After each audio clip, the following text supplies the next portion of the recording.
Sou ex-estuprador, não vou falar desses pecados que cometia. Todas as mulheres que foram as minhas vítimas eu sinto vergonha de falar o que fiz com elas. O que me levou a ser um maníaco foi as minhas decepções amorosas. Eu pensava que não tinha sorte no amor. Forçava várias mulheres a terem relações comigo. Fui denunciado à polícia. Para ser protegido contra a polícia fui à casa de uma feiticeira. Pedi para ela proteção para não ser capturado pelas autoridades. Os policiais não conseguiam me prender. Eu continuei praticando os estupros. As mulheres que eram abusadas tinham problemas psicológicos. Eu mudava de cidade para fazer novas vítimas. Cheguei a praticar 2 assassinatos sem querer. Um foi quando uma moça adolescente me resistiu e não deixou eu tocá-la. A outra era uma mulher de bela aparência que lutou comigo chegando a me agredir. Fiquei muito irado com essa mulher e cometi um assassinato. Estava cego pela raiva. Depois que percebi o mal que tinha feito, a depressão me pegou depois desses 2 assassinatos. Porque nunca tinha matado ninguém. Eu não tinha prazer em tirar a vida. Isso me chocava bastante. O meu prazer era de praticar os estupros. Até que um dia eu estava na rua e recebi um tiro no ombro. Comecei a correr e perdia muito sangue. Fiquei tonto e caí no chão. Mas fui levado ao hospital. À noite, um demônio apareceu no meu quarto onde eu estava internado. Ele rodeava a minha cama para levar a minha alma. Eu gritava pelos médicos para virem até mim. Eles chegavam e diziam porque eu estava com medo e agitado. Tentaram me acalmar dizendo que não havia nada de errado no quarto. Os médicos fizeram a cirurgia para retirar a bala do meu ombro. Eu vi o demônio da morte rodeando a minha cama. Eu falei para o médico se ele estava vendo o monstro. Ele disse que era o efeito dos medicamentos que trazia alucinações. Eu sabia o que estava vendo, e era real. Uma mulher cristã da Costa Rica fazia missão na minha cidade. Ela foi visitar o meu quarto e levou uma palavra de salvação. Eu falei com ela o que estava vendo, e foi a única que acreditou em mim. Ela fez uma oração,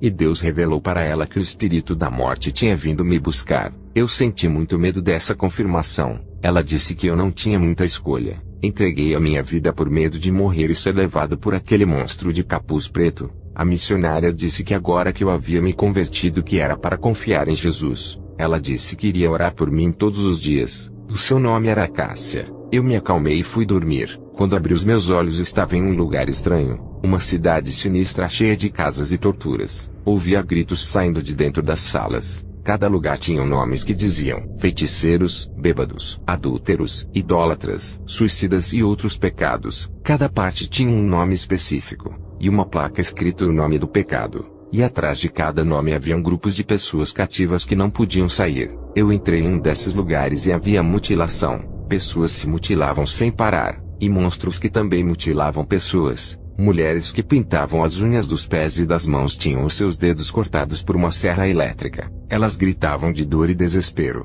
As mulheres que pintavam o rosto.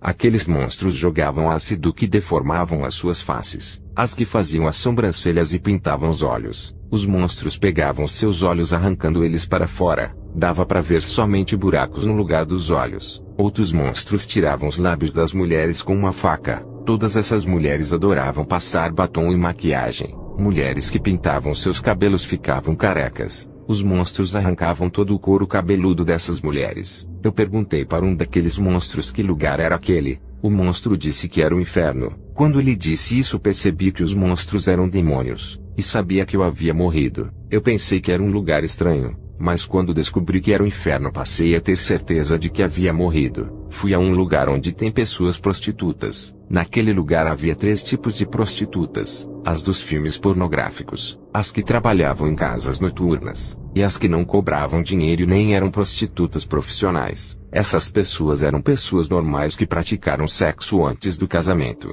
Mas adiante desse lugar, estava escrito um nome que dizia depravação sexual. Ali tem pessoas que praticavam todas as abominações sexuais. Pessoas que usam objetos eróticos para terem relações sexuais. Mulher que manteve relações sexuais com vários homens ao mesmo tempo. E homem que mantinha relações sexuais com várias mulheres ao mesmo tempo. Também vi cristãos nesse vale dos depravados. Essas mulheres eram atormentadas em suas partes genitais pelas serpentes diabólicas. Continuei caminhando, e vi o astrólogo Nostradamus que fazia adivinhações. Ele me pedia para lhe tirar dali. Vi também a vidente e curandeira Baba Vanga Evangelia Dimitrova que me pediu ajuda para tirá-la dali. Vi no inferno pastores celebridades que tinham programas na televisão. Eles eram ridicularizados no inferno e eram chamados de estrelas de programas. Fui a um lugar onde estão os que o mundo girava em torno deles. Não se preocuparam com ninguém, só pensavam em seus bem-estar. Esses cristãos egoístas estão no inferno. Outros grupos de cristãos estão no inferno por nunca assumirem os seus erros. Eles se passavam por vítimas e diziam que o mundo estava contra eles. Nunca se arrependiam dos seus pecados por se acharem perfeitos. Outras classes de cristãos estão no inferno por causarem dores nas pessoas. Feriam com palavras ofensivas. Eu vi cristãos que tinham prazer de fazerem muitos sofrerem,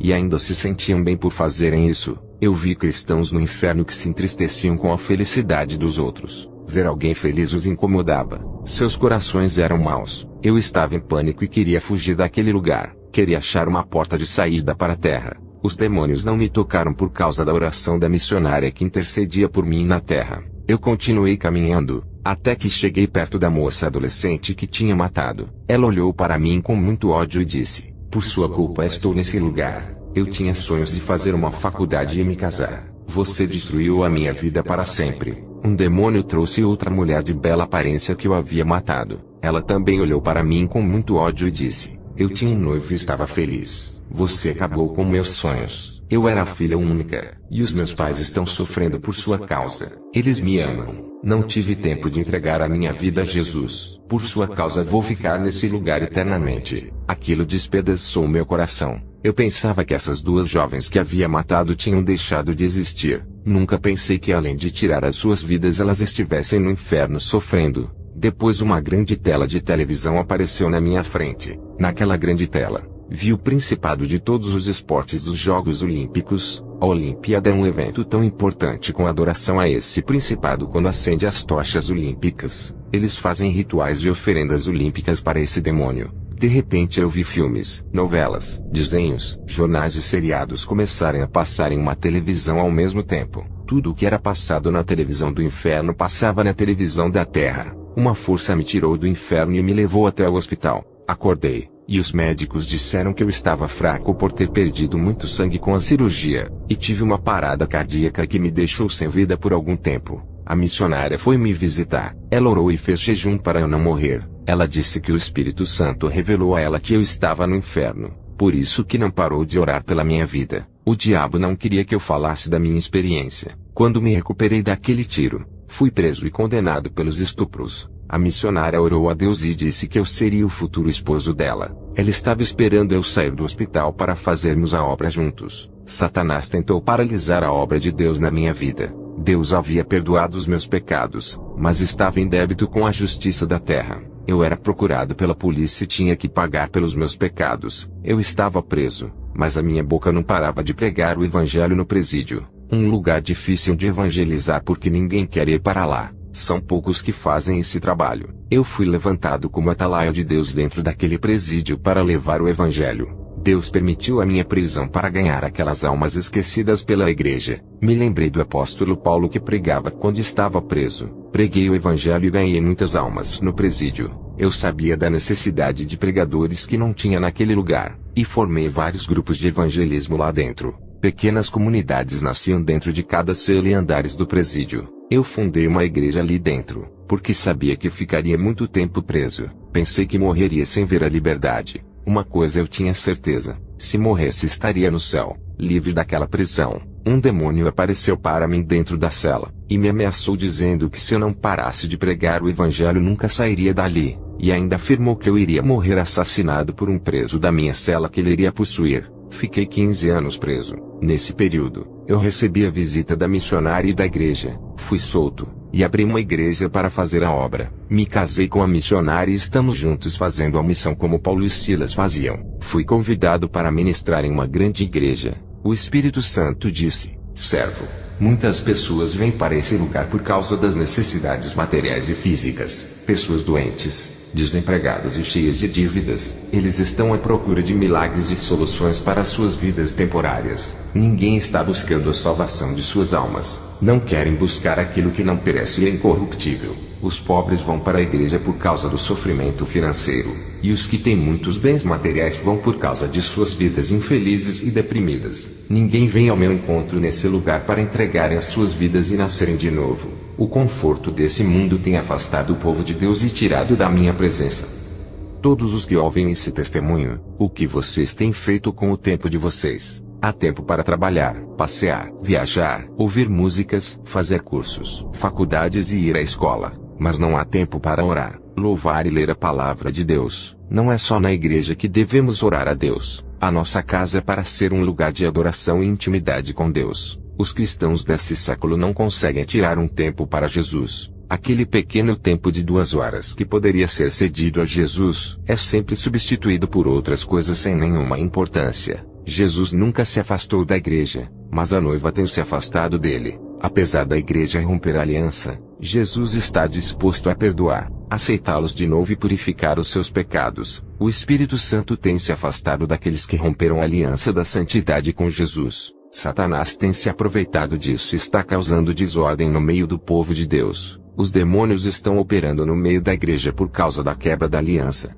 Jesus mandou falar para aqueles que não se corromperam. Ele vai proteger dos ataques do diabo. O que permanece sofrendo pelo nome de Jesus vencerá as crises. Nada lhe afetará. A união está firmada no sangue do Cordeiro e o noivado está escrito nos céus. A garantia do casamento para os santos está firmada nas bodas do Cordeiro que acontecerá na glória. O Senhor Jesus disse que a televisão é um dos responsáveis entre ele e a igreja. Esse sistema maligno de redes tecnológico tem destruído o casamento da mulher com o seu marido, e também o noivado de Jesus e a igreja. Essa foi a última mensagem que ele me pediu para falar. Fiquem na paz de Deus todos os ouvintes. Amém.